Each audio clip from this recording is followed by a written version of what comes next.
Alhamdulillah nahmaduhu wa nasta'inuhu wa nastaghfiruh wa na'udzu billahi min syururi anfusina wa min sayyiati a'malina may yahdihillah fa huwa muhtadi wa may yudlil fala hadiyalah asyhadu an la ilaha illallah wahdahu la syarikalah wa asyhadu anna muhammadan abduhu wa rasuluhu la nabiyya ba'dah amma ba'du.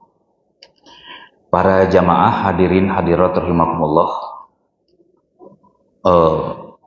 pertemuan kita di kesempatan malam hari ini adalah kajian lanjutan dari pertemuan bulan lalu, yakni mengenai iman kepada hari akhirat. Dan malam ini kita akan berbicara tentang tingkatan keimanan seorang kepada akhirat. Namun sebelumnya kita coba diulang kembali sejenak bahwa Al-Quran itu turun dalam dua periode. Ada periode Mekah, ada periode Madinah. Nah, periode Mekah itu adalah 13 tahun.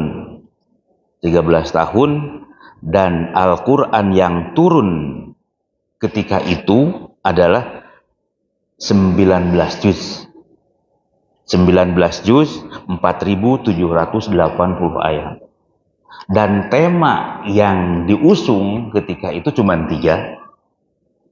Iman kepada Allah, iman kepada Rasul, dan iman kepada hari akhirat. Belum ada yang lain.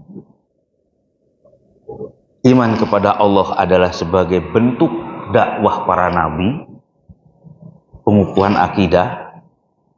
Kemudian iman kepada Rasul itu adalah bagian mutlak, wajib ada bagi setiap orang mukmin. Makanya setiap orang yang masuk Islam syahadahnya 2. Syahadah kepada Allah, syahadah kepada Rasul. Dan dianggap gagal kalau orang mengaku muslim, mengaku mukmin ternyata tidak bersahadaten. Dan yang ketiga adalah iman kepada hari akhirat. Dan ayat-ayat tentang makiyah itu runtutannya hampir seluruhnya itu menyangkut nama-nama akhirat. Dan ini yang setelah kita bahas pada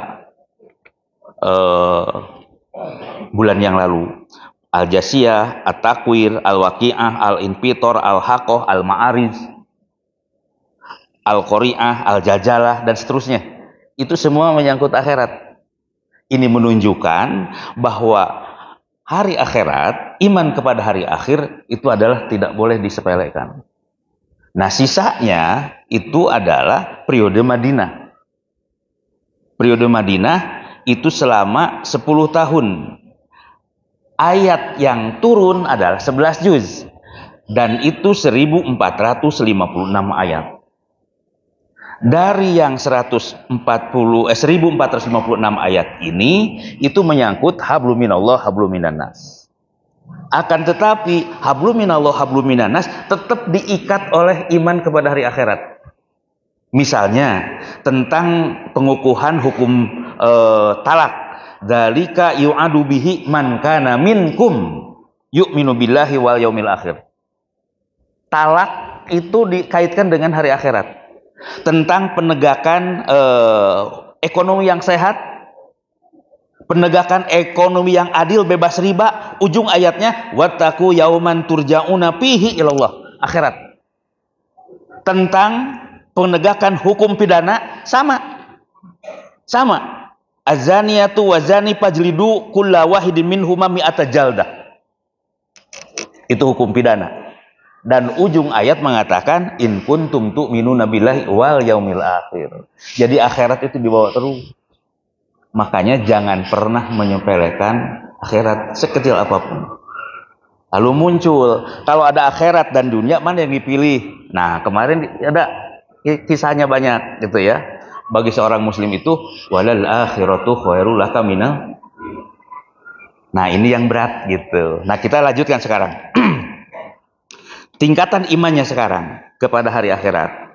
Ada orang yang tidak percaya dengan akhirat. Nggak percaya.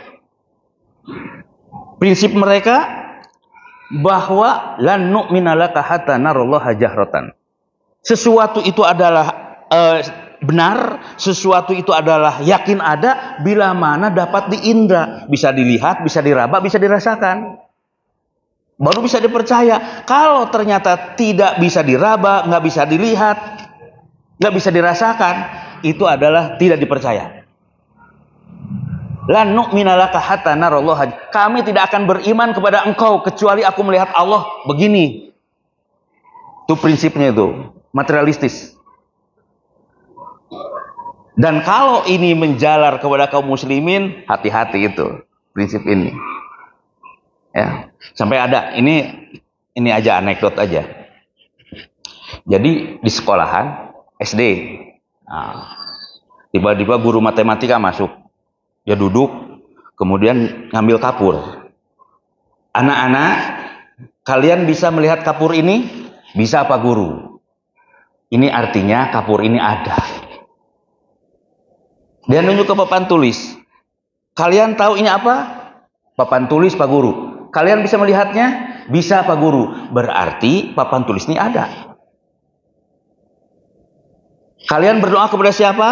Kepada Allah Pak Guru. Apakah kalian bisa melihatnya? Tidak. Berarti Allah nggak ada. Begitu. Jadi cara berpikirnya itu dengan ini. Berarti Allah nggak ada. Karena kelihatan. Nggak bisa diraba. Nggak bisa dibuktikan secara ilmiah. Hanya kebetulan ada anak itu cerdas juga dia. Dia berdiri. Kawan-kawan. Apa kalian bisa melihat otak Pak Guru? Tidak. Oh kalau begitu Pak Guru nggak punya otak.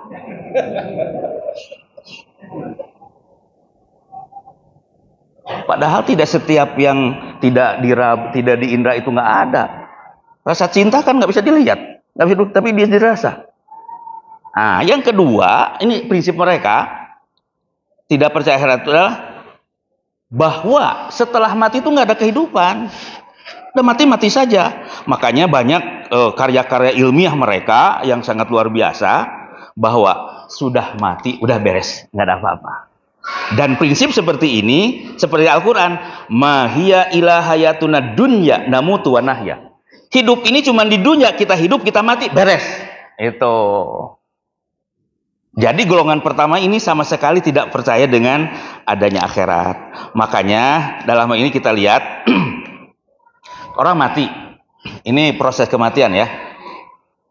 Ada yang disebut autolisis.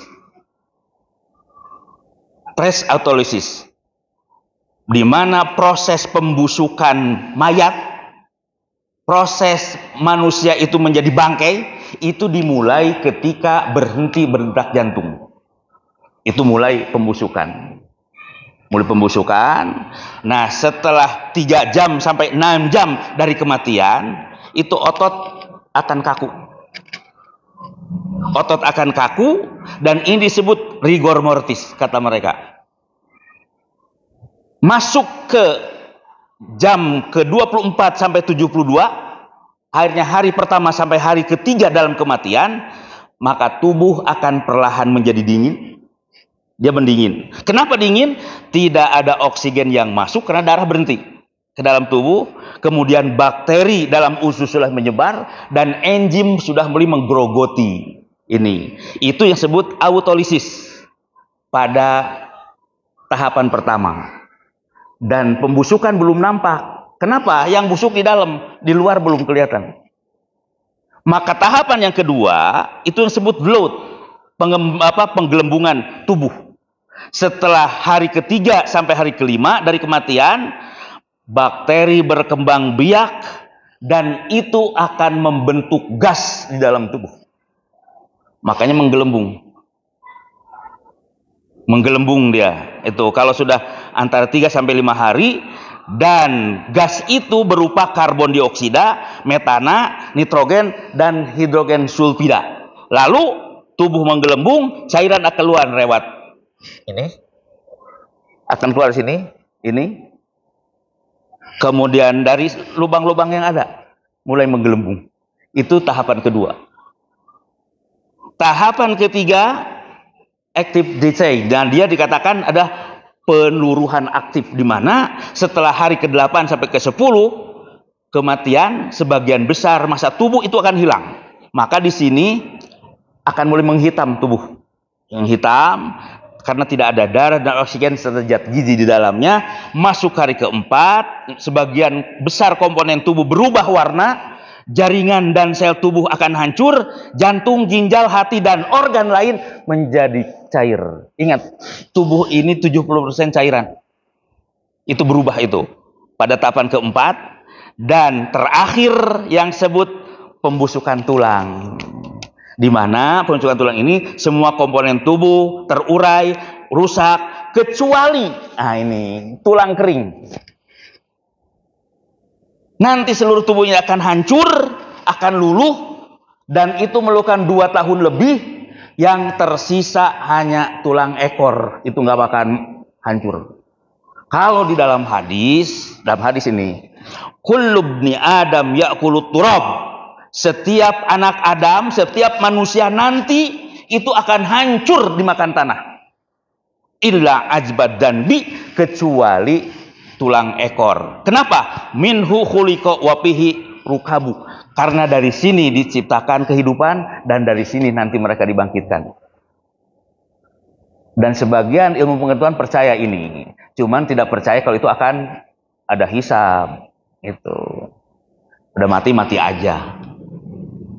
Itu bedanya. Makanya orang yang pertama ini, kalau ada di antara kaum muslim yang begini, maaf. Innalladzina la yarjuna liqa'ana waridwanan bil hayatid dunya. Kalau ada orang yang tidak percaya bertemu dengan Allah, watma'anu biha, dan mereka merasa cukup hidup di dunia, waladina ayat gufilun, dan dengan ayat Allah mereka lalai, maka ulaika mawahun nar, bagi mereka adalah tempatnya api neraka. Naudzubillahi min dzalik. Ini bagi golongan pertama. Sehingga dalam kasus banyak, satu saat Abu Jahal datang kepada Nabi. Tahu Abu Jahal? Hah? Tahu Abu Jahal? Tahu di mana? Jadi Abu Jahal datang kepada Nabi. Nabi bilang begini, kecelakaan hampir mengenaimu. Kepamannya, kecelakaan hampir mengenaimu. Kata Abu Jahal, siapa yang kau ancam Muhammad? Kata Rasulullah, kamu. Kata Abu Jahal, dengan apa kau mengancamku? Dengan apa kau mengancamku? Kata Rasulullah, dengan kemenangan Allah yang maha mulia dan maha tinggi. Kata Abu Jahal, bukankah aku ini orang terhormat, orang yang mulia? Nggak ada di kampung ini yang lebih mulia kecuali aku. Rasul terdiam. Maka sampai turun ayat, a'udzubillahi minasyaitonirrajim, inna syajarataz zakum ta'amul asim. Sesungguhnya pohon jakum itu adalah makanan bagi orang-orang pendosa, kal muhli yagli fil butun, bagaikan kotoran minyak yang menggelegak di dalam perut, mendidih, kagolil hamim, seperti mendidihnya air yang sangat panas. Khuduhu fa'atiluhu ila sawaijam, seret dia dan tengahkan dia ke neraka jahanam. Dan waktu itu disampaikanlah kepada Abu Jahal. Dia malah ketawa. Ada aja Muhammad. Kamu mengancam dengan pohon jakum. Kalau dia ada di tengah-tengah, kebakarlah. Mengancam orang itu kalau di tengah-tengah jahanam kebakar apapun, apa cuma pohon. Masa kamu mengancam dengan pohon jakum? Akhirnya dia datang kepada kawan-kawannya, mengundang mereka, menyiapkan makanan. Kawan-kawan, kalian tahu Muhammad mengancam kita dengan pohon jakum, dan pohon jakum ada di tengah-tengah neraka jahanam. Aneh. Kalau ada di tengah jahanam berarti pohon itu terbakar. Dengan apa lagi dia ngaco Muhammad? Nih, yang sebut jakum tuh ini, dia ngambil roti pakai selai gitu. Nih, yang sebut ini ham. Begitu dia bilang. Kurang ajar itu. Itu Abu Jahal itu prinsipnya materi itu. Yang kedua, Ubay bin Khalaf. Dia kumpulin tulang. Nah, yang tadi yang tulang belulang dikumpulin gitu. Nah, yang udah kering. Kemudian, Muhammad, kamu yang mengatakan orang telah mati itu kan hidup lagi? Kata Rasulullah, iya. Mana mungkin tulang seperti ini dia ditabur begitu? Mana mungkin tulang ini akan hidup lagi? Kata Nabi, iya, pasti. Kata Nabi, yumitukallahu ta'ala. Allah pasti mematikan engkau, summa yab'asuka, kemudian Allah membangkitkan engkau, summa yahsyuruka ilan nar, dan pasti engkau akan diseret ke dalam neraka. Kata Ubay bin Khalaf, ada-ada aja kamu, tulang begini mana dikeprek-keprek begitu. Sampai turun ayat, ul mayyuhyal idhama wa hiya ramim, dan seterusnya. Jadi intinya sekali lagi, kelompok pertama tidak percaya ada akhirat, tidak percaya ada surga, ada neraka, ada adab kubur, nggak percaya itu. Yang penting materi saja dia mah. Yang kedua, nah ini, percaya ada akhirat. Percaya ada akhirat. Kalau Al-Quran mengatakan innama hadil hayatud dunya mataun wa analah hiya darul qarar, itu percaya dia. Percaya akhirat itu ada. Percaya akhirat itu adalah langgeng, dan dunia itu harus tidak langgeng. Sangat percaya. Cuman kepercayaan mereka kepada akhirat ini itu adalah disepelekan. Yang pertama, kalau misalnya ada kepentingan akhirat dengan dunia, dia pilih dunia daripada akhirat. Dia korbankan akhiratnya, dia pilih dunia. Sehingga perilakunya tidak ada bedanya antara yang iman kepada akhirat dengan yang tidak. Dia ngomongnya iman kepada akhirat, tapi perilakunya nggak ada bedanya dengan yang tidak beriman. Sama-sama nggak ibadah kok, sama-sama nggak di masjid. Cuman ini ya iya. Jadi ketika nanti berbenturan antara dunia dan akhirat, dia akan mengorbankan akhirat demi dunia. Makanya Al-Quran mengatakan, wa minan nasi mayyaqulu amanna billahi wa bil yaumil. Ada di antara manusia yang mengklaim kami beriman kepada Allah dan hari akhir, tapi Al-Quran mengatakan wa ma hum bimu'minin, nggak beriman mereka. Kelompok yang kedua. Sikap yang keduanya apa? Kalaupun itu akhirat dipakai, itu hanya sampingan aja, nggak begitu penting. Paling juga akhirat dipakai kalau ada khitanan, kawinan. Kalau nggak ada yang mati dia, keluarganya. Kan mau di masjid, walaupun dia nggak pernah ke masjid. Ini kata Al-Quran, ya, jangan senyum-senyum aja. Al-Quran begitu. Wa minan nasi may ya'budullaha ala harfin, kata Al-Quran. Di antara manusia ada yang menyembah kepada Allah hanya ujung-ujungnya saja, bagian terpenting saja. Disepelekan. Akhirat ada, cuman hanya kecil saja, gitu. Masya Allah. Dan orang yang seperti ini, maaf, ulaikal ladzina istarawul hayatad dunya. Mereka itu adalah telah menukar kehidupan dunia dengan akhirat, fala yukhaffafu anhumul adab, dan ingat, tidak akan diringankan adab mereka. Tidak akan diringankan adab mereka. Fala yukhaffafu anhumul adab, tidak akan diringankan walahum minsurun, dan tidak akan ada ditolong sama sekali oleh mereka. Oleh karena itu, kalau ahli masjid jangan pernah menyepelekan akhirat. Itu. Atau ini akhirat dia jadi ahli masjid kalau menguntungkan. Kalau menguntungkan dia mau ya jadi. Kalau menguntungkan saja secara duniawi ya. Sebab nanti kalau tidak bisanya pundung itu. Jadi kalau menguntungkan saja dia. Dan ini maaf, kalau ada, insya Allah ini nggak ada. Kalau ada, diancam ulaika ladin laisa lahum fil akhir ilan nar. Di akhirat dia tidak dapat apa-apa. Wahabito ma sona'u fiha. Dan ingat, apapun yang dia lakukan ketika itu nggak ada gunanya. Laisa lahu fisani. Nah jadi ini harus hati-hati bagi kita semua, gitu ya. Percaya, yang tadi tidak percaya maka ini mah bukan kita.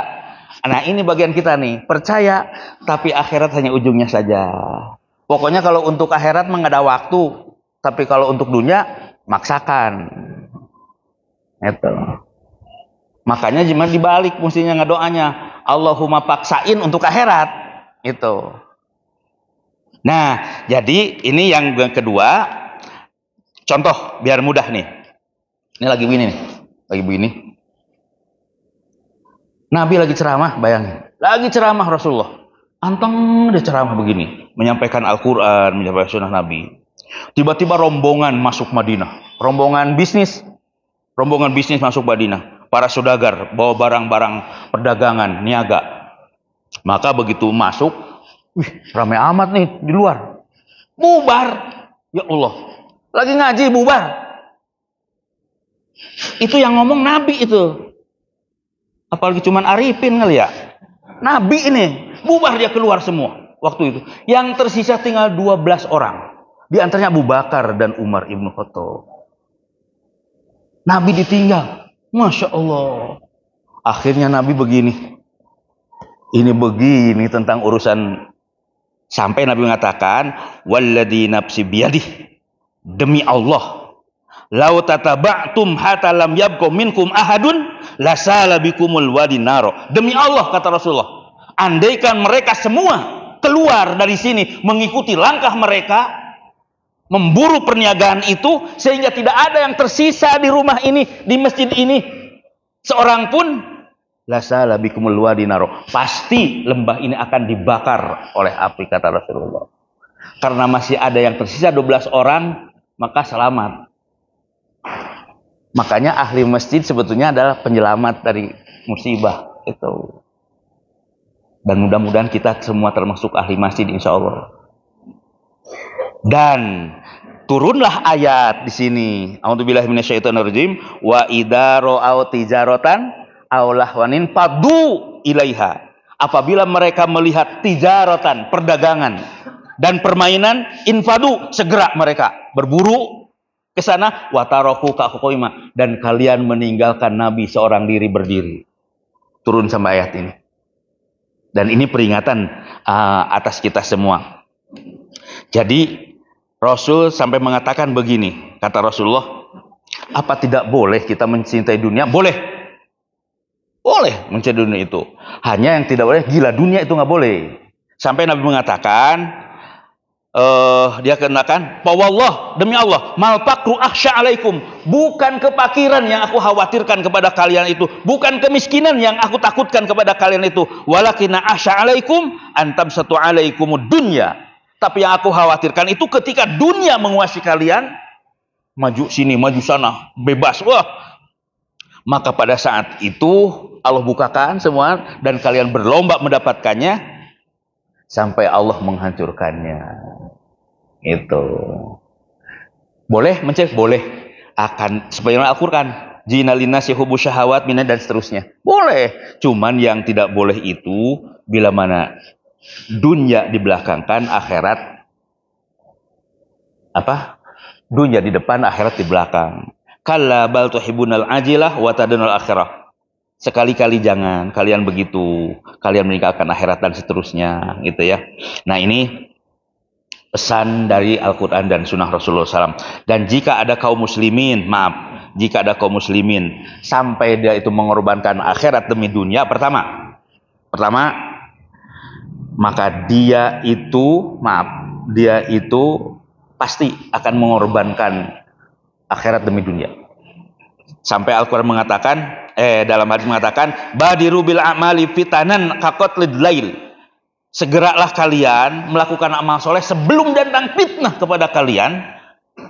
Di mana fitnah itu adalah yusbihur rajulu mu'minan wa yumsi kafiron. Di pagi hari dia mukmin, dia sore hari menjadi kafir, atau sebaliknya. Apa? Ya bi'u dinahu bi'aradud dunya. Maka dia menjual agamanya dengan kehidupan dunia yang sedikit. Ingat itu Ar-Rajal bin Unfuah, dia hafid Quran itu. Ar-Rajal bin Unfuah hafid Quran itu. Sampai Nabi sangat percaya kepada dia, mengurus dakwah kemana-kemana. Tapi begitu Rasul wafat, diganti kepemimpinan oleh Abu Bakar As-Siddiq radhiyallahu an, maka pada saat itu di masa Abu Bakar terjadi pemberontakan Nabi palsu yang dipimpin Musailamah Al-Kadzab. Musailamah mencari orang-orang yang bisa dibayar untuk mendukung programnya. Maka waktu ini tawarilah Ar-Rajal bin Unfuah, syahafid Quran ini. Ternyata dia mau menjadi tim sesnya. Dan dia menjadi juru bicara langsung Musailimah Al-Kadzab. Dia balik menyerang Abu Bakar As-Siddiq sampai dia mati dalam keadaan munafik. Dia telah menjual akhirat dengan dunia. Makanya kita mohon kepada Allah, ya muqallibal qulub sabit qalbi alaihi. Ya Allah yang membolak-balikan hati, tetapkan hati kami lah. Bawa sampai wafat insya Allah. Makanya kalau nanti ada yang ngasih dunia 200.000, hati-hati loh, ditanya tuh. Dah, lewat aja dulu tuh mah. Yang kedua, kalau orang itu sudah menjadi gila dunia, lupa akhirat, ini kata Nabi, maka dipastikan dia akan lalai. Lalai tentang urusan akhirat itu. Paling tidak dia males itu. Males. Hujan dikit pasti nggak berangkat itu. Kagak hujan juga nggak berangkat. Itu kata Rasulullah. Indikasinya apa? Males dia. Kalau urusan akhirat jadi ngantuk gitu loh. Kalau urusan dunia melotot. Bukan nyindir, nyindir segala. Itu biasanya. Kalau kita sih enggak, sewaktu-waktu doang kan kalau kita mah. Hanya itu kata Nabi seperti itu, gitu ya. Nah, ini yang kedua. Jadi yang tidak percaya ini kafir jelas. Yang kedua percaya tapi dia menjadikan akhirat hanya permain. Ini harus hati-hati. Bisa menjadi fasik munafik itu kalau tidak bertobat. Yang ketiga, nah ini. Yang ketiga ada dia menjadikan akhirat sebagai tujuan dan dunia sebagai wasilah saja perantara. Pokoknya tujuannya akhirat aja dia mah. Makanya karena tujuannya akhirat, kalau ada misalnya pilihan antara dunia dan akhirat, mana yang pilih? Pasti akhirat. Yang tadi, walal akhiratu khairul laka minal ula. Akhirat akan didahulukan. Akhirat didahulukan. Dunia ditinggalkan. Contoh tentang syariat Jumat. Ya ayyuhalladzina amanu idza nudiya lis-shalah min yaumil jum'ah fas'au ila dzikrillah wa dzarul bai'. Perdagangan tinggalkan dulu, aktivitas dunia tinggalkan dulu, masuk masjid. Tapi kalau berat, nah ini repot. Orang beriman pasti ditinggal. Sesibuk apapun, sehebat apapun dunia, ini demi kepentingan zikrullah, dia tinggalkan itu ke masjid dulu. Kalau beres baru ke dunia. Jadi dunia belakang. Bukan tidak berdunia, boleh. Yang tidak boleh itu adalah gila dunia itu. Boleh itu. Sebab kalau misalkan nggak boleh dunia, bagaimana kita bisa zakat? Kita nggak bisa infak, nggak bisa zakat kalau misalkan sedang dibenci juga. Ada juga dunia itu haram. Sampai ada yang mengharamkan susu, mengharamkan mengharamkan daging. Pokoknya yang enak-enak itu haram, nggak bagus itu. Zaman Rasulullah itu ada. Bahkan maaf, sampai ada yang ingin memotong alat vitalnya. Ada yang memotong alat vitalnya, saking membenci dunia itu. Karena dunia itu terlaknat katanya. Kalau begini juga bakal jadi dijajah itu. Ya. Nah jadi kembali, dia menjadikan akhirat sebagai tujuan dan dunia sebagai bantalan. Makanya prinsipnya bagi dia, kalau ada dunia dan akhirat, pasti pilih akhirat. Dunia itu belakang. Nah contoh lah, biar mudah. Ini kalau nikmat terbesar apa? Nikmat Islam iman kan? Nikmat Islam iman itulah nikmat terbesar. Yang kecil dunia. Ini ada ikan satu piring. Ini ada uang segepok. Anda pilih mana? Uang lah. Ini nilainya lebih tinggi. Sekarang kucing pilih mana? Kucing pilih mana? Nggak mungkin pilih dolar dia. Kagak ngerti. Kalau kita pilih ini ikan, ada masalah dengan otaknya. Sama seperti saya katakan kemarin. Ini emas sekilo, ini sekeranjang pisang. Kita pilih emas. Kalau monyet? Nah sekarang kata Allah, akhirat jauh lebih mulia daripada dunia. Sampai dikatakan bahwa 2 rakaat sebelum subuh jauh lebih baik daripada dunia dan semua isinya. Dan Nabi mengatakan, wa innahuma ahabbu ilayya. 2 rakaat sebelum subuh paling aku cintai dari dunia dan semua isinya, kata Nabi. Nah, sekarang ada pilih. Kalau orang beriman, ini emas sekilo. Ini. Oh, itu terlalu jauh lah contohnya. Contohnya begini aja deh. Ummu Sulaim. Cantik, pandai. Ummu Sulaim cantik, pandai. Enggak kaya, cuman dia turunan bangsawan dia. Nah, ini terbalik dari kemarin. Kalau kemarin kan terbalik ya. Siapa itu? Julaibib. Nah, kalau kemarin terbalik Julaibib. Sekarang dibalik nih. Kalau kemarin mah laki-lakinya yang kismin. Kalau sekarang mah terbalik. Laki-lakinya yang kaya raya. Itu. Nah, Ummu Sulaim muslimah. Sahabat Rasulullah. Muslimah solehah. Cantik. Kemudian pinter. Banyak orang-orang yang ingin melamar dia. Banyak.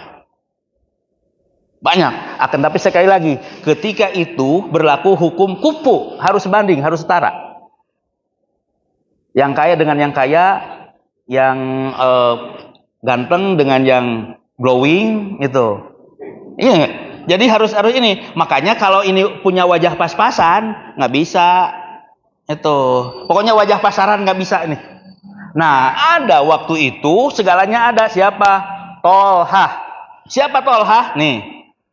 Ganteng, Masya Allah ganteng dia, ganteng, pinter, kaya, anggota dewan. Dia sangat pede mau melamar Ummu Sulaim, pasti diterima. Akhirnya dia datang kepada Ummu Sulaim. Setelah ada di hadapan dia, Sulaim, aku datang jauh dari tempatku ke sini karena aku ingin dan berharap kelak kau menjadi istriku, aku ingin melamarmu, bagaimana? Udah sangat yakin itu terima. Tapi ternyata jawaban Ummu Sulaim meleset itu. Kata Ummu Sulaim, demi Allah, maaf. Saya kira tidak akan ada wanita yang akan menolak lamaranmu. Kenapa? Engkau memiliki segalanya. Kaya iya, pinter iya, ganteng iya, anggota dewan lagi. Wanita mana yang akan menolak lamaran? Pasti mereka akan menerimanya. Tapi bagiku maaf tidak. Kaget itu loh. Kenapa tidak? Apa yang kurang padaku? Tidak. Lalu kenapa kau menolak lamaranku? Ada yang kurang? Tidak. Lalu kenapa kau menolak lamaranku? Didesak dia. Apa alasannya? Maaf Tolha, aku muslimah. Aku muslimah, sedangkan engkau masih kafir. Aku siap kelak menjadi istrimu hatta anta syahada alla ilaha illallah wa anna muhammadar rasul. Jika kau berucap 2 kalimat syahadat, aku tidak minta mahar apapun kecuali 2 kalimat syahadat. Kalau kau mau, aku siap menjadi istrimu. Kalau kau menolak, aku pun tidak akan pernah ingin menjadi suamimu. Apa Ummu Sulaim nggak butuh duit? Bukan, dia lihat agamanya. Agamanya nggak lurus dia. Yang jadi masalah adalah kalau Tolha datang ke keluarga kita, mau terima nggak? Hah? Mau terima? Nggak sholat dia, tapi kaya. Itu maksud saya. Jadi orang-orang yang terakhir ini, dia melihat dunia itu biasa saja. Mau kaya mau sih sama saja bagi dia. Pinter, bodoh sama aja. Sebab ukurannya apa? Bagi kelompok ketiga itu, inna akramakum indallahi atqakum. Yang mesti yang bertakwa bukan karena hartanya, bukan karena dunianya. Itu mah ujian dari Allah. Makanya kalau mereka kebetulan sukses di dunia, mereka bersyukur kepada Allah. Itu bukan jadi angkuh, bukan. Mereka bersyukur kepada Allah. Contoh Nabi Sulaiman. Wah, Masya Allah Nabi Sulaiman. Ininya aja nih, senderan begininya emas. Emas ininya, itu. Ininya, lantainya, ludziyun. Itu sampai di gini nih. Masya Allah. Mana istana kayak sekarang kayak gituan. Saking banyaknya itu. Sampai jin aja taluk. Pasukan jin, bukan pasukan NATO lagi, pasukan jin itu. Ada di waktu kuasaan Nabi Sulaiman. Bisa diperintah itu, pinahin itu. Ya. Ditanya, dari mana dapat kemuliaan dunia seperti ini? Lihat kalimatnya. Hadza min fadli rabbi. Ini adalah karunia Tuhanku, liyabluwani aashkur am akfur. Dan Allah hendak mengujiku apakah aku bersyukur apa kufur kepada Allah. Tuh, Nabi Sulaiman. Abdurrahman bin Auf, berapa banyak kekayaannya. Dalam sejarah dikatakan, setelah dia wafat, itu 1/7 dari kekayaannya, kalau dipotong, tidak akan habis 7 turunan. Akan tetapi dia tidak pernah menjadikan hartanya itu sebagai tujuannya. Makanya ketika waktu itu ada keperluan mendesak, itu masalah itu luar biasa kalau baca Abdurrahman bin Auf. Itu banyak banget dia diserahkan. Dagangan diserahkan semua. Itu orang lagi peceklik. Sampai Nabi waktu mengatakan, Ra'aitu Abdurrahman bin Auf yadkhulul jannah habwan. Aku melihat Abdurrahman bin Auf masuk surga dengan cara merangkak, saking dekatnya ke surga. Dia tidak pernah ini. Ketika dia sukses, dia bersyukur kepada Allah. Dan sebaliknya, kalau dia dalam posisi dalam keadaan terdesak, sulit, sakit, tidak sukses, rugi, dia akan bersabar. Nabi Ayub berapa lama dia sakitnya? Hampir 10 tahun ya. Wah, sakitnya juga bukan flu biasa dia mah. Sampai nggak bisa bergerak.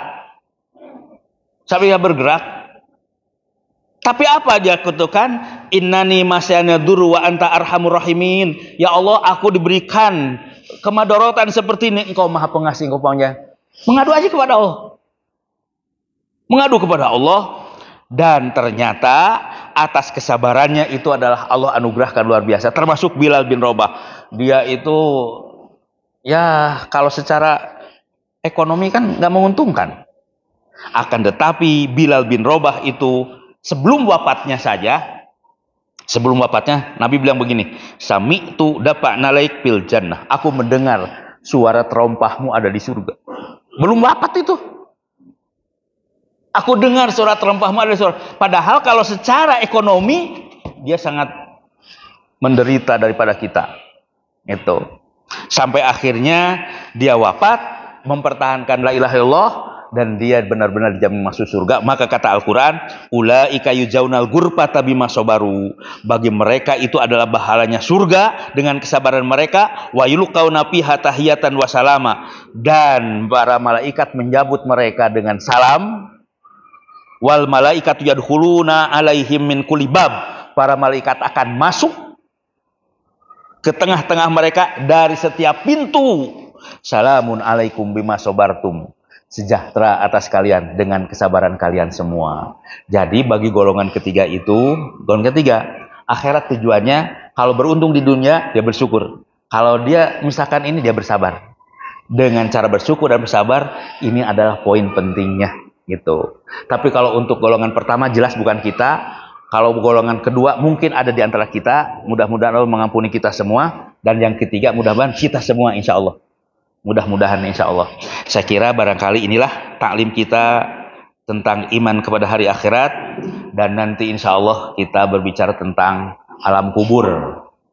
Alam kubur lah nanti. Yang seru-seru aja lah. Saya kira sekian. Wassalamualaikum warahmatullahi wabarakatuh.